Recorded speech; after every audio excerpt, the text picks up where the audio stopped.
దేవుని నామానికి వందనాలు. మీ అందరికీ కూడా దేవుని నామమున శుభములు తెలియజేస్తుంటున్నాను. మీ అందరికీ కూడా శుభము కలుగునుగాక. అందరూ బాగున్నారని నమ్ముతా ఉంటున్నాను. మీ అందరి కొరకు ప్రతిదినము ప్రార్థన చేస్తూ ఉంటున్నాను. మరి యొక్క సమయంన 55వ కీర్తనను మనము ధ్యానించుకుందాం. ఈ యొక్క కీర్తన దావీదు రచించిన దైవ ధ్యానమై ఉన్నది. మొదటి వచనంలో చూసినట్టయితే, దేవా చెవియొగ్గి నా ప్రార్థన ఆలకించుము, నా విన్నపమునకు విముఖుడవై యుండకుము. దావీదు ఎప్పుడు కూడా ప్రార్థన చేసినప్పుడు ఈ మాటలు పలుకుతూ ఉంటాడండి. ఏమని? ప్రభువా నా ప్రార్థన ఆలకించు, నన్ను చూడు ప్రభువా, నా మాట విను ప్రభువా, నాకు చెవియొగ్గు, నా స్వరమును విను ప్రభువా, నా బాధలను చూడు ప్రభువా అన్నట్లుగా దావీదు పదే పదే తన యొక్క కీర్తనలో రచించినట్లుగా అట్టి విధమైనటువంటి ప్రార్థన దేవుడితో చేసినట్టుగా మనము చూస్తూ ఉంటుంటాం. ఇక్కడ 2వ వచనంలో కూడా చూడండి, నా మనవి ఆలకించి నాకు ఉత్తరమిమ్ము. నా మనవి ఆలకించి నాకు ఉత్తరమిమ్ము ప్రభువా అంటే, నేను నిన్ను ప్రార్థించినప్పుడు, నేను నీకు మనవి చేస్తున్నప్పుడు నువ్వు పట్టించుకోకుండా ఉండకు ప్రభువా. నా ప్రార్థనను విను, నా బాధను చూడు ప్రభువా, నన్ను గమనించు.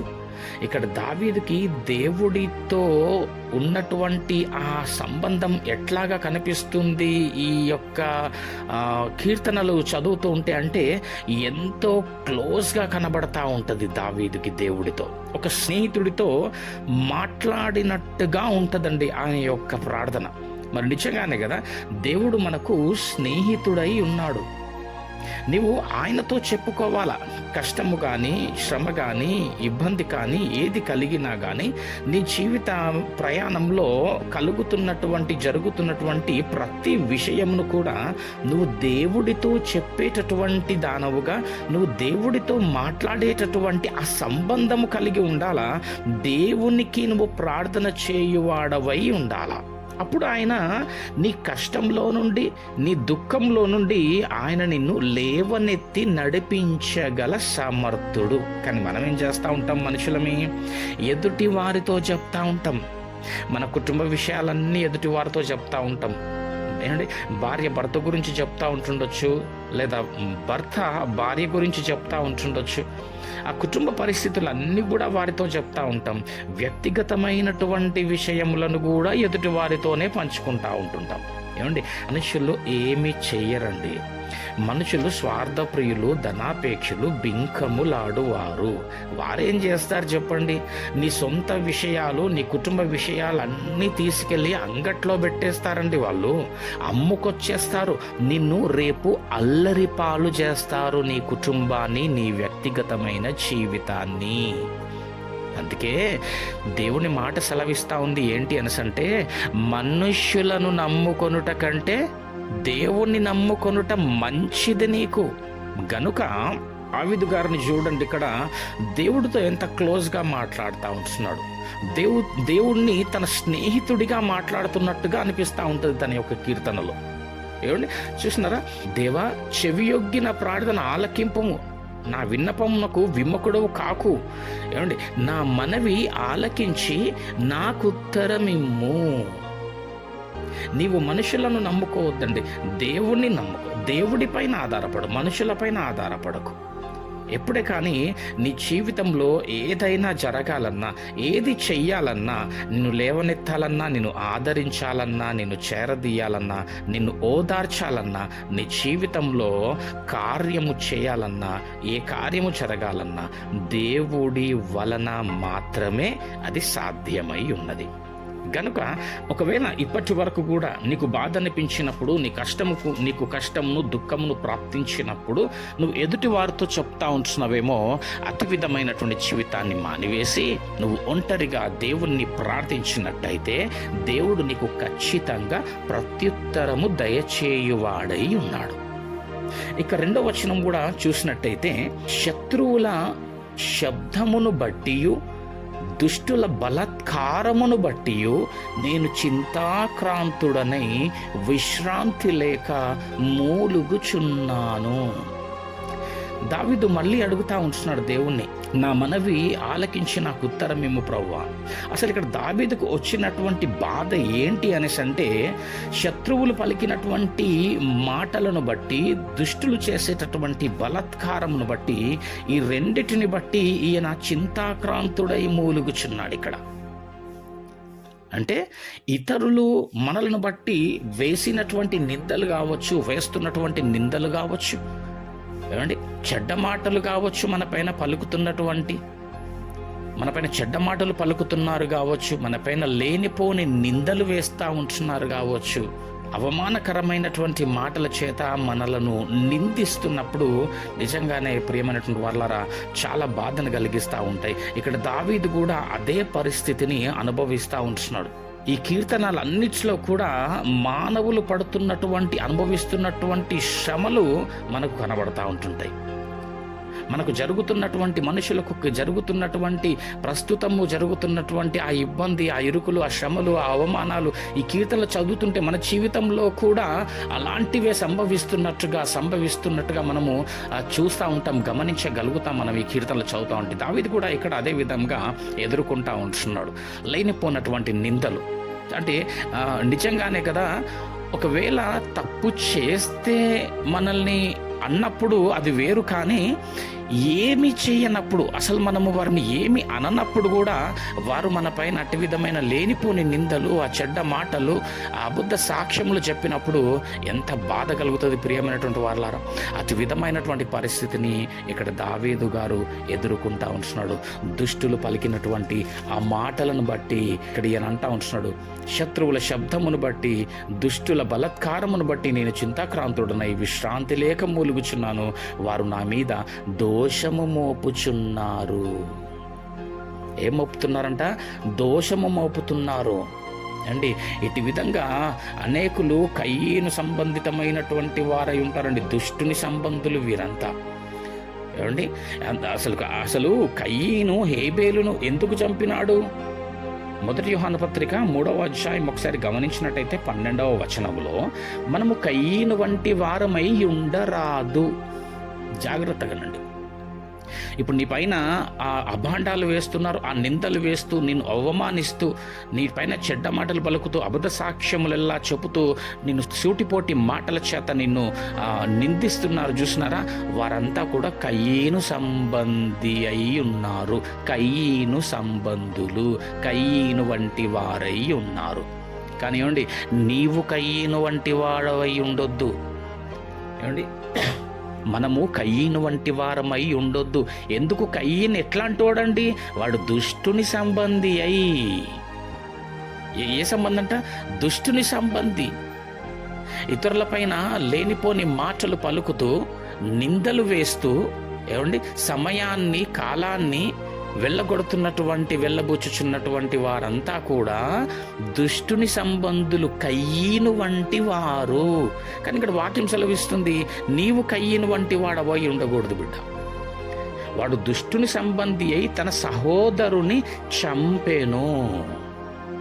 ఎలాంటి స్వభావం ఉంటుంది వీళ్ళకు అనసంటే, వాళ్ళ కళ్ళ ముందు నీవు కూలిపోవాలా, కుమిలిపోవాలా, ఈమె నలిగిపోవాలా, వీడు నాశనమైపోవాలనేటటువంటి ఒక కుయుక్తితో కూడినటువంటి ఒక నీచమైన స్వభావము కలిగి ఉంటారండి ఎదుటివారి విషయాలు. చాలా మంది విషయాల్లో మనం చూస్తూ ఉంటాం.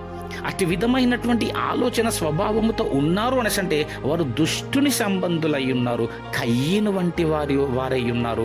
వీరి మనస్సంతా ఎక్కడి వరకు వెళ్తాది అనేసంటే, అదిగో ఇక్కడ కయ్యను మనసు ఎక్కడి దాకా వెళ్ళింది అనేసంటే తన సహోదరుని సహితం చంపేసిండు. ఎందుకు చంపినాడండి అసలు కయ్యను హేబేలుని? ఇక్కడ అదే ప్రశ్న ఉంది చూడండి. వాడతనిని ఎందుకు చంపాను, ఎందుకు చంపినాడో కింద సమాధానం ఇస్తా ఉంటున్నాడు. తన క్రియలు చెడ్డవియు. ఎవరి క్రియలు చెడ్డయి? కయ్యను క్రియలు చెడ్డవి. ఏమండి, చెడ్డవి అంటే వాడి హృదయములో పగ, ఈర్ష, ద్వేషము, కుళ్ళు, కుతంత్రాలతో నిండుకొని ఉన్నది. ఎదుటి వాని నాశనమును కోరుకునేటటువంటి స్వభావము వాడి హృదయములో ఉన్నది. నరహత్య, హత్య చేయాలా, ఇక వీడు ఉండకూడదు అనేటటువంటి ఒక నీచమైన ఆలోచన వాడి హృదయములో నిండుకొని ఉన్నది. చెడ్డవి. ఏమండి, ఇట్టి విధమైనటువంటి స్వభావములు కలిగి నువ్వు దేవుడికి ఎంత చేసినా, దేవుడి విషయంలో నువ్వు ఏమి చేసినా కానీ ప్రియమైనటువంటి వారలారా అంతా వ్యర్థమే. ఏమండి, కయ్యను అర్పణను కూడా దేవుడు నచ్చలేడు గల కారణము వాడి క్రియలు చెడ్డవి అయ్యున్నవి, వాడి మనస్తత్వము చెడ్డదయ్యున్నది, ఆలోచన విధానము చెడ్డదయ్యున్నది, కుళ్ళు చేత, ఈర్ష్య చేత, పగ చేత, ద్వేషము చేత నిండుకొని ఉన్నది. కాబట్టే దేవుడికి అర్పణ నచ్చలేదు, ఆయన ఆ అర్పణను మెచ్చలేడు. గనుక మొదటగా మనము చూసుకొనవలసినది మన ప్రవర్తన దేవుని ఎదుట ఏ విధమైనటువంటిదై ఉన్నది. తన క్రియలు చెడ్డవియు, తన సహోదరుని క్రియలు అనగా హేబేలు క్రియలు నీతి గలవియునై ఉండెను గనుకనే గదా చంపెను. ఎదుటివారు బాగుపడతా ఉంటే ఓర్వలేనటువంటి వారై ఉన్నారు మనుషులు. ఎదుటివారు మంచిగా అవుతా ఉంటే సహించలేనటువంటి వారై ఉన్నారండి మనుషులు. ఏమండి, అట్టి స్వభావం గలవారమై ఉండకూడదు. వాక్యమేమో రోమా 12:15 సంతోషించు వారితో సంతోషించుడి, ఏడ్చు వారితో ఏడువుడి అని సెలవిస్తే మనుషులకు అట్టి విధంగా కుదరదు కదా. సంతోషించు వారిని చూస్తే వీరికి ఏడుపు వస్తూ ఉంటుంది, ఏడ్చే వారిని చూస్తే వీరికి సంతోషం వస్తూ ఉంటుంది. వాక్యముకు విరుద్ధమైనటువంటి జీవితాలు జీవిస్తున్నటువంటి వారై ఉన్నారు. గనుక ఈరోజు వాక్య ప్రకారముగా అట్టివారమై మనము ఉండవీలు లేదు.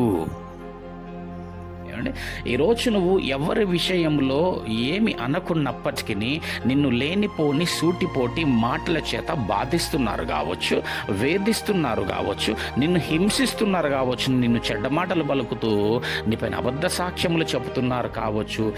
ఎందుకు అట్టి విధమైన పరిస్థితి కలుగుతుందంటే నువ్వు నీతిలో జీవిస్తున్నావని అర్థం. దేవునికి స్తోత్రం. ఏమండి, నీవు నీతిలో జీవిస్తున్నావు అని అర్థము. వారి క్రియలు చెడ్డవి అని అర్థము. ఆ చెడ్డ క్రియలైనటువంటి వాడు ఎప్పటికైనా నాశనానికి, నరకానికి అప్పజెప్పబడతాడు. అట్టివారమై మనము ఉండరాదు.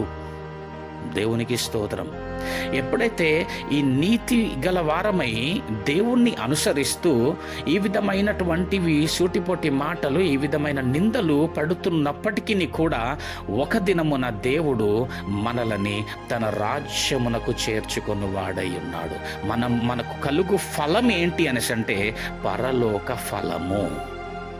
కాబట్టి ఇక్కడ దావీదు గారు చెప్తా ఉంటున్నాడు మాట ఏంటి అనేసి అంటే, వారు నా మీద దోషము మోపుచున్నారు.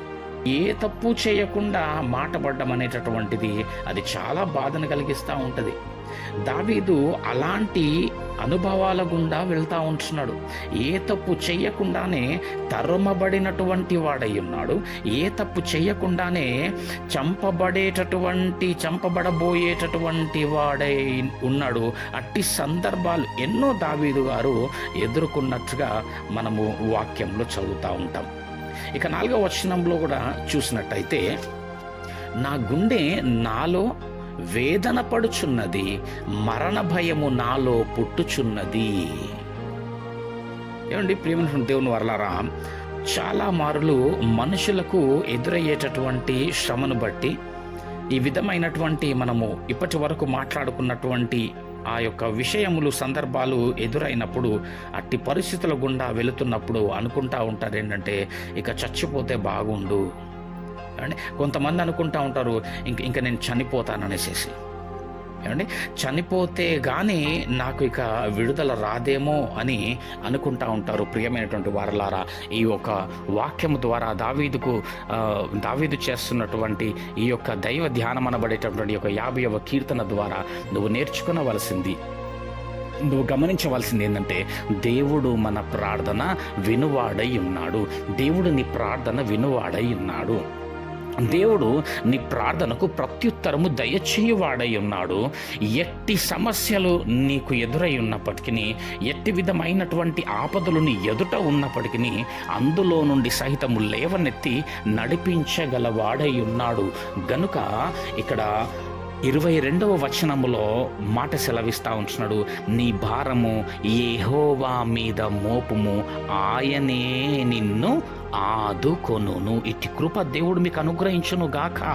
మీరు అటు విధమైన ప్రార్థన జీవితం కలిగి ఉండాలని మనవి చేస్తూ ఉంటున్నా. మనుషులతో చెప్పుకొనకండి, దేవుడితో చెప్పుకొనండి, దేవుడితో సహవాసం చేయండి, దేవుడితో మాట్లాడేటటువంటి అనుభవం కలిగి ఉండండి. నీతిమంతులకు ఆయన ఎన్నడును కదలనియ్యడు, నీతిమంతులను ఆయన ఎన్నడును కూడా కదలనివ్వడు. సీయోను పర్వతంలాగా దేవుడు మనను బలముగా నిలబెట్టువాడై ఉన్నాడు. దేవునికి స్తోత్రం. ఇట్టి కృప, ఇట్టి నడిపింపు దేవుడు మనకు దయచేయును గాక. దేవుడు మిమ్మల్ని ఆశీర్వదించి దీవించును గాక. ఆమేన్.